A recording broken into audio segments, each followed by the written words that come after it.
Welcome to Khong Driving, and today we're going to talk about tinting the second time because I have to apologize. I made a mistake interpreting the regulations the first time, and so this is a second video and I apologize for that. Yeah, okay, so the new regulations for tinting say that the light transmission of 70% for the front screen and the side screen of 50% remains.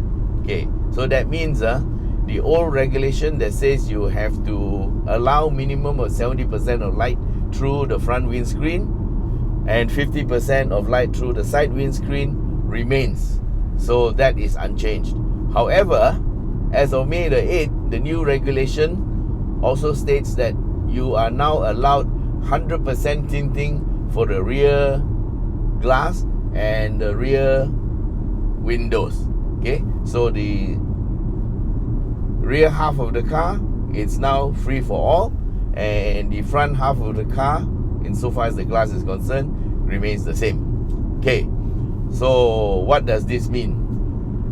This means you can tint the back of the car to your heart's content.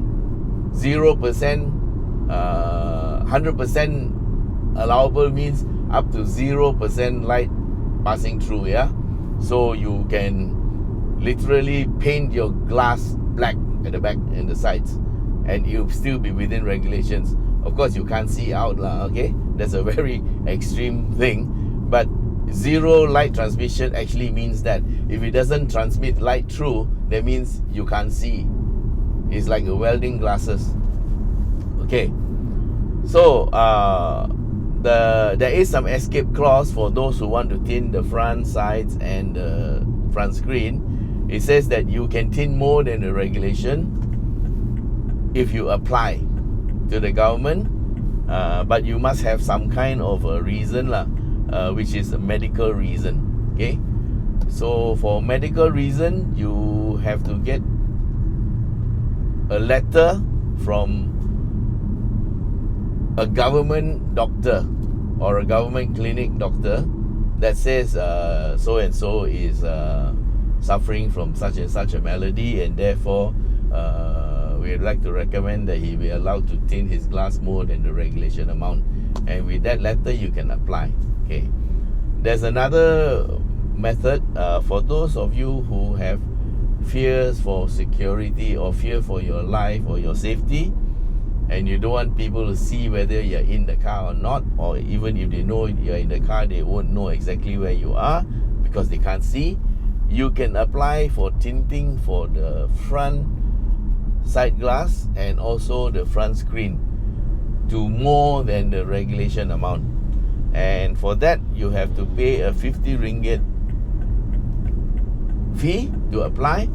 I think there's a form for you to fill, and once it's approved, you have to pay a fee of 5,000 ringgit, which allows you to use the tint for 2 years, after which you have to reapply lah. Okay, so that is the new regulation. I hope I've been clear about that. Now, does that mean you should run straight to the tint shop and get your car tinted to the regulation? Of course.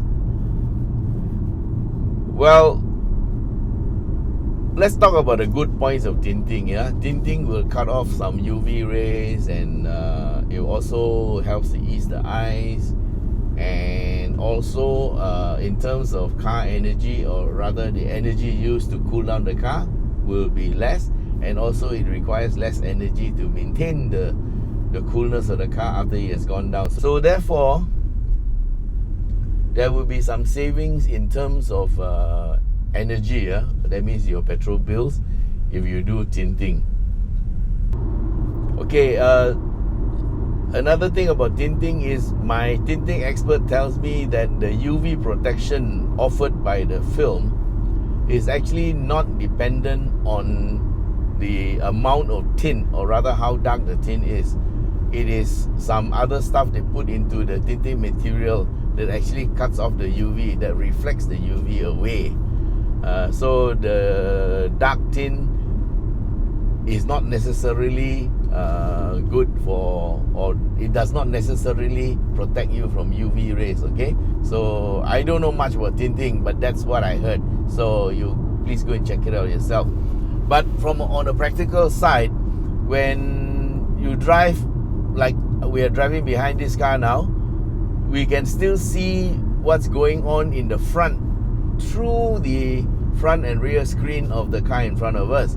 So sometimes if there's any moment of danger or anything like that, we can actually see the thing in front and react much faster.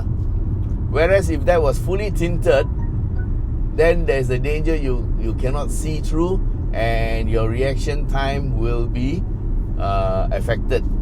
So therefore, if you are following a car that is heavily tinted, then I would advise you hold back a bit more so that you can see, okay, the surrounding areas in front of it.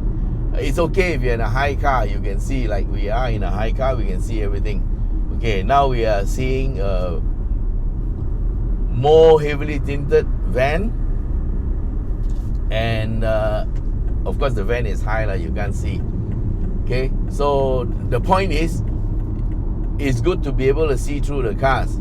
And if you are driving a car that is heavily tinted, please be mindful that the car behind may not be able to see things in front, yeah?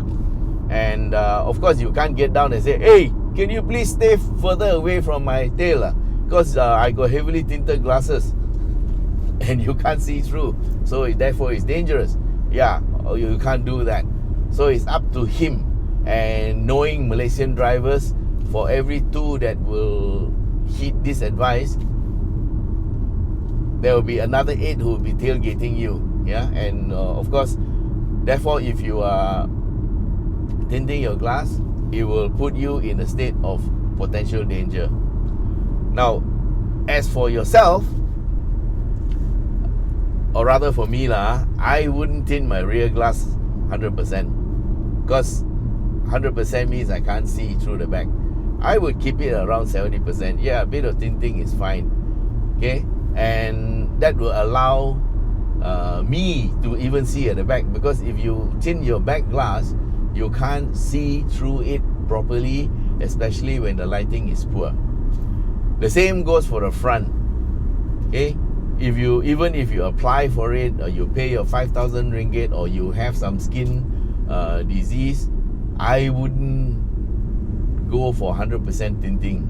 And the reason is, other than other people cannot see through, I cannot see out.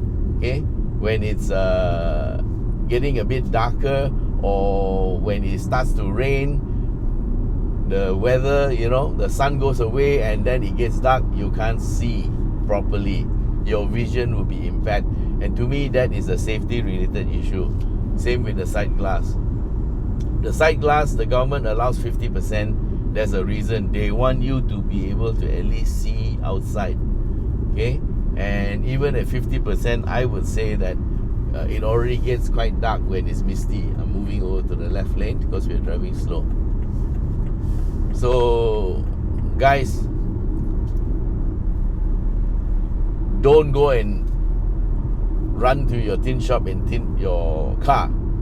Besides, there's one more item, which is the regulations. They are very new. Today they are about 3 days old, I think. And there are many other various government departments.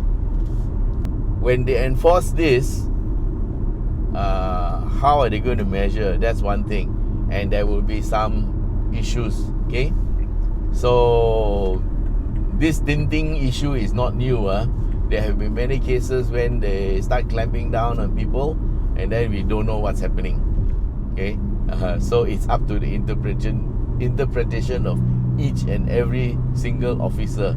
Okay, we don't know what equipment they have, and the equipment today, is it as accurate or as inaccurate as the previous ones? We don't know that. And then if you are going to Puspacom, for example, for transfer or any change of any particulars in your car, like ownership. The current practice now is whatever tinting you have on the car, you have to remove it. So I don't know if that's going to continue happening, and I don't know if there's any new rules on that. So what I would do is I would just wait a while. Okay, but however, even after you waited and the regulations are clear, before you or when you do your tinting, please do it with a bit of wisdom, and make sure that you do not go for 100% or rather zero light transmission, yeah, because the dangers of it are real, and it can cause you a lot of heartbreak later. Alright, thank you for watching, and don't forget to subscribe. Bye.